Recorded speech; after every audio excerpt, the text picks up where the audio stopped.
Media మిత్రులందరికీ నమస్కారం అండి. అమ్మిరాజు కానుమిల్లి పెద్దలు చదలవాడి శ్రీనివాసరావు గారికి, శ్రీ కళ్యాణ్ గారికి, ప్రసన్న కుమార్ అన్న గారికి, అట్టి కుమార్ అన్నకి, మిగతా మాతో పోటీ చేసే మా సోదరులందరికీ కూడా ఈ ప్రెస్ మీట్ ఏర్పాటు చేసిన మిగతా వారందరికీ కూడా అందరికీ కూడా ధన్యవాదాలు తెలియజేస్తూ, ముందుగా అందరూ పెద్దలందరూ కూడా సవివరంగా అన్ని వివరించారండి. నేను మా నిర్మాతలకి, నిర్మాత ఓటర్స్ వారు ఎక్కడుంటే అక్కడికి వచ్చి ఓటేస్తారు కాబట్టి వారందరికీ రిక్వెస్ట్ చేస్తున్నానండి. మా ప్యానల్ తరఫున, మన ప్యానల్ తరఫున మా సోదరీమణులు ఇద్దరు పోటీ చేస్తున్నారు. అట్లాగే లేడీ ప్రొడ్యూసర్స్ ఉన్నారండి. వారందరూ కూడా ప్రతిసారి వచ్చి ఎండలో నిల్చుని ఓటేస్తూ గెలిపిస్తూ ఉన్నారండి మమ్మల్ని అందరినీ కూడా.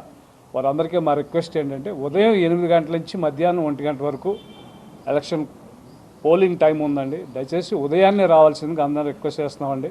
మరి మాట్లాడాల్సినవన్నీ కూడా కళ్యాణ గారు, చదలవాడి గారు, మన నట్టి కుమార్ అన్న, రవి గారు అందరూ మాట్లాడారండి.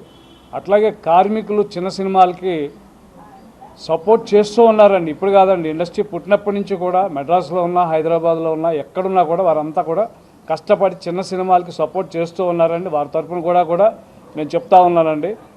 దయచేసి ఈ చిన్న నిర్మాతలకి వారు ఎంతో సహకారంగా వెన్నుదన్నుగా ఉంటూ కూడా పనిచేస్తున్నారండి. 24 క్రాఫ్ట్లు కూడా పనిచేస్తున్నారు. వారి తరఫున కూడా నేను ఇక్కడ చెప్తున్నాను, అందరికీ అప్లై చేస్తున్నామండి. మళ్ళీ కూడా అందరినీ గెలిపించి, పెద్ద మెజార్టీతో గెలిపించి, ఏవైతే నిర్మాతలు ఇబ్బందులు పడుతున్నారో ఈఎఫ్ఓ, క్యూబ్స్, మిగతా వెల్ఫేర్, హెల్త్కి సంబంధించిన సమస్యలు ఎక్కువ ఉన్నాయండి. పెద్దవాళ్ళు ఉన్నారు ఎక్కువ మంది. వారందరికీ కూడా రాబోయే కాలంలో వారికి కొంచెం సహాయం చేయాలని ఈ పెద్ద మనసుతో ఎప్పుడు చదలవాడి శ్రీనివాసరావుకి 24 కార్మిక సంఘాలకే కానివ్వండి, మన నిర్మాతలకే కానివ్వండి, ఆయన పర్సనల్గా కానివ్వండి, ఆ యూనియన్ల ద్వారా కానివ్వండి, మన అసోసియేషన్, ఛాంబర్, కౌన్సిల్కి ఆయన ఎప్పుడు చేస్తున్నారండి. అటువంటి ఆపద సమయంలో చేస్తున్న వారికి, వారు సపోర్ట్ చేస్తున్న మన ప్యానల్కి అందరూ కూడా ఎక్కువ మెజార్టీతో గెలిపించి వారిని ఎక్కువ సీట్లో కూర్చోబెట్టాలని అందరినీ, ప్రతి ఒక్క నిర్మాతని వచ్చి ఓటేసి గెలిపించాలని రిక్వెస్ట్ చేస్తున్నామండి. థ్యాంక్ యూ, నమస్కారం అందరికీ.